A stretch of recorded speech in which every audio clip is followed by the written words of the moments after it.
Musi beautification కాదు, మూసీ లూటిఫికేషన్. అందుకే రేవంత్ ప్రభుత్వం దాగుడు మూతలాడుతోంది. ఒకసారి డిపిఆర్ ఉందంటారు, ఇంకోసారి డిపిఆర్ అసలే రెడీనే కాలేదని చెప్తారు. పూటకు మాట, నాలిక ఎటు తిరిగితే అటు తెలంగాణ రాష్ట్రాన్ని ప్రపంచ బ్యాంకుకు తాకట్టు పెట్టే కుట్ర చేస్తుంది కాంగ్రెస్ సర్కారు.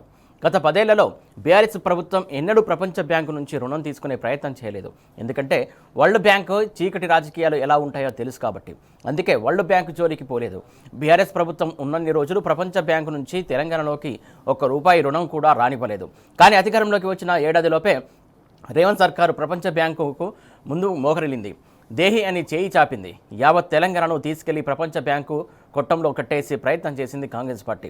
ఇందుకోసం మరోసారి మూసి పరివాహక ప్రజల నోట్లో మట్టి కొట్టేందుకు రెడీ అయ్యింది. కాలనీ వాసులకు నోటీసులు ఇస్తూ ప్రజల బారిట మరణ శాసనం రాస్తోంది.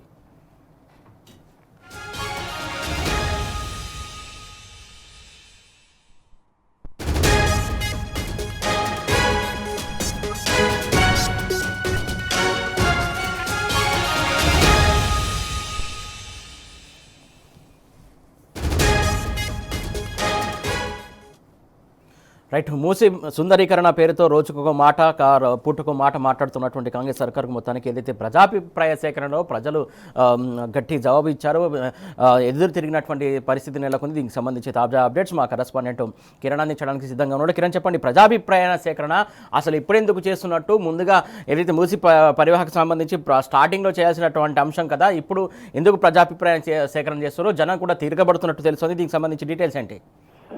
సురేష్, ఏదైతే మూసీ సుందరీకరణ పనుల్లో భాగంగా గాంధీ సరోవర్ పేరిట మరో కొత్త కుట్రకు రాష్ట్ర ప్రభుత్వం తెరలేపింది.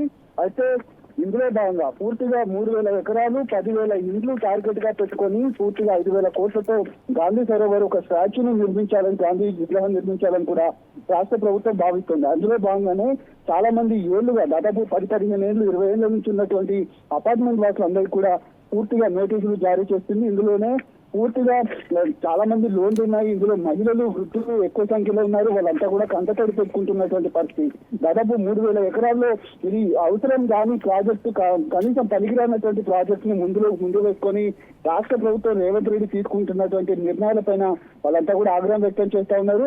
మూసి పరివాహక ప్రాంతాల్లో ఇటీవల కాలంలో 2 సంవత్సరాల నుంచి కనీసం ఆ సుందరీకరణ పనులు ఒక అడుగు ముందుకు కూడా వేయలేనటువంటి సిచ్యువేషన్ లో కేవలం ల్యాండ్ అక్విజిషన్ కు సంబంధించి కావచ్చు, పేదల ఇల్లు కూల్చేందుకు కావచ్చు, పేద మధ్య తరగతి కుటుంబాలపైనే టార్గెట్ గా పెట్టుకున్నటువంటి రేవంత్ రెడ్డి పూర్తిగా ఈ అంశాన్ని తెర మీదకి తీసుకొచ్చి దాదాపు 5,000 కోట్ల ప్రాజెక్ట్ అంటూ కూడా గొప్పలు చెప్పుకుంటూ దాన్ని ఉన్నటువంటి అపార్ట్మెంట్లన్నీ కూడా ఖాళీ చేయాలి, ప్రజాభిప్రాయ సేకరిస్తున్నామంటూ ఇప్పటికే ఆర్డీఓ నుంచి నోటీసులు కూడా అందుకోవడంతో వాళ్ళంతా మహిళలు కంటతడి పెట్టుకుంటున్నారు. ఒకవైపు పిల్లల స్కూళ్ళు ఉన్నాయి, మరోవైపు పెద్దవాళ్ళు ఉన్నటువంటి ఎవరైతే ఉన్నారో వాళ్ళంతా కూడా ఇప్పుడు ఎక్కడికి వెళ్ళాలంటూ కూడా కనీసం ఆ రాష్ట్ర ప్రభుత్వం తమకు ఈ అపార్ట్మెంట్ బఫర్ జోన్ లో, ఎఫ్టీఎల్ జోన్ లో లేకపోయినప్పటికీ ఏదో ఒక రకంగా తమను ఇబ్బంది పెట్టేటువంటి కుట్ర చేస్తుంది. 2 సంవత్సరాల నుంచి మేము కనీసం ఓటు వేసినందుకు తమకు ఇలాంటి గుణపాఠం చెప్పడం ఎంతవరకు సమంజసం అంటూ కూడా వాళ్ళు ప్రశ్నిస్తా ఉన్నారు.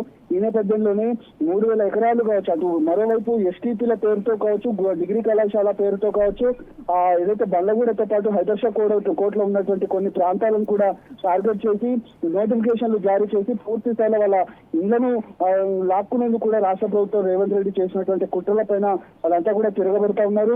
మా భూములు, మా ఇల్లు ఖచ్చితంగా ఇచ్చేది లేదంటూ కూడా ఎదురు తిరుగుతున్నటువంటి పరిస్థితులు అయితే కనిపిస్తా ఉన్నాయి. ఇప్పటికే ఇంటి మీద లోన్లు అత్యధికంగా ఉన్నాయి. లోన్లు కట్టకపోతే బ్యాంకులు ఊరుకోవు, ఇల్లు ఇవ్వకపోతే ఇటు ప్రభుత్వాలు ఊరుకునేట్లు, అటు ఆఫీసుల టెన్షన్ లోనే చాలా వరకు ఉన్నాయి.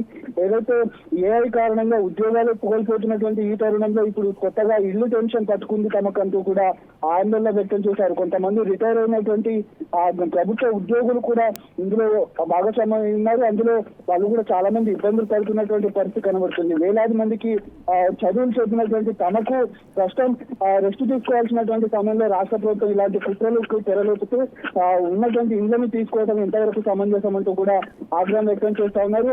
ఎట్టి పరిస్థితుల్లో తమ ఇండ్లు ఇచ్చే ప్రసక్తే లేదు, ఖచ్చితంగా కోర్టు వరకైనా వెళ్ళి దీన్ని లీగల్ గా తేల్చుకుంటామని కూడా వాళ్ళు హెచ్చరిస్తున్నటువంటి పరిస్థితులు కనిపిస్తాము. కిరణ్, ముఖ్యంగా నోటీసులో ఏమని చెప్తున్నారు అసలు? అంటే ఇల్లులు ఖాళీ చేయమంటున్నారా, లేకుంటే ప్రధానంగా ఏదైతే వాళ్ళు ఖాళీ చేసినా కూడా ఒకవేళ ప్రత్యామ్నాయంగా వాళ్ళకి ఆల్టర్నేట్గా ఏమైనా ఇవ్వాల్సినటువంటి అవసరం ఉంటుంది కదా ప్రభుత్వం, దానికి సంబంధించి ఏమైనా నోటీసులు చెప్తుందా, లేకుంటే ప్రజలు దీనిపైన ఏమంటున్నారు అసలు? రాష్ట్ర ప్రభుత్వం ప్రస్తుతానికి ఆర్డీఓ ఆధ్వర్యంలో నోటీసులు జారీ చేసింది. ఇందులో ఇవ్వాలంటే మీకు ప్రత్యామ్నాయం చూపిస్తాము, దానికి నష్టపరిహారం చెల్లిస్తామంటూ కూడా చెప్తున్నారు. కానీ వాటి మీద పూర్తిగా నమ్మకం లేదు. ఇప్పటికే చాలా ఇంట్లో హైదరాబాద్ లో హైడ్రా కావచ్చు, రాష్ట్ర ప్రభుత్వం కావచ్చు, జిహెచ్ఎంసీ కూడా కూర్చున్నటువంటి పరిస్థితి ఉంది.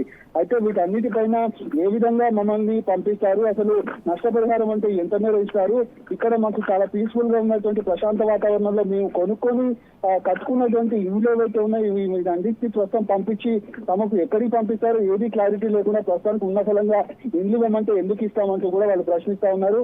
మరోవైపు బ్యాంకుల నుంచి కూడా ఒత్తిడి వచ్చేటువంటి అవకాశం అయితే కనిపిస్తుంది. ఇటు రాష్ట్ర ప్రభుత్వం నుంచి ఒత్తిడి మధ్య చాలా మంది కూడా మేము ప్రాణాలు కూడా కోల్పోయేటువంటి అవకాశం ఉంటుంది. ఖచ్చితంగా రాష్ట్ర ప్రభుత్వం దీనిపైన పునరాలోచించుకోవాలని కూడా వాళ్ళు కోరుతా ఉన్నారు.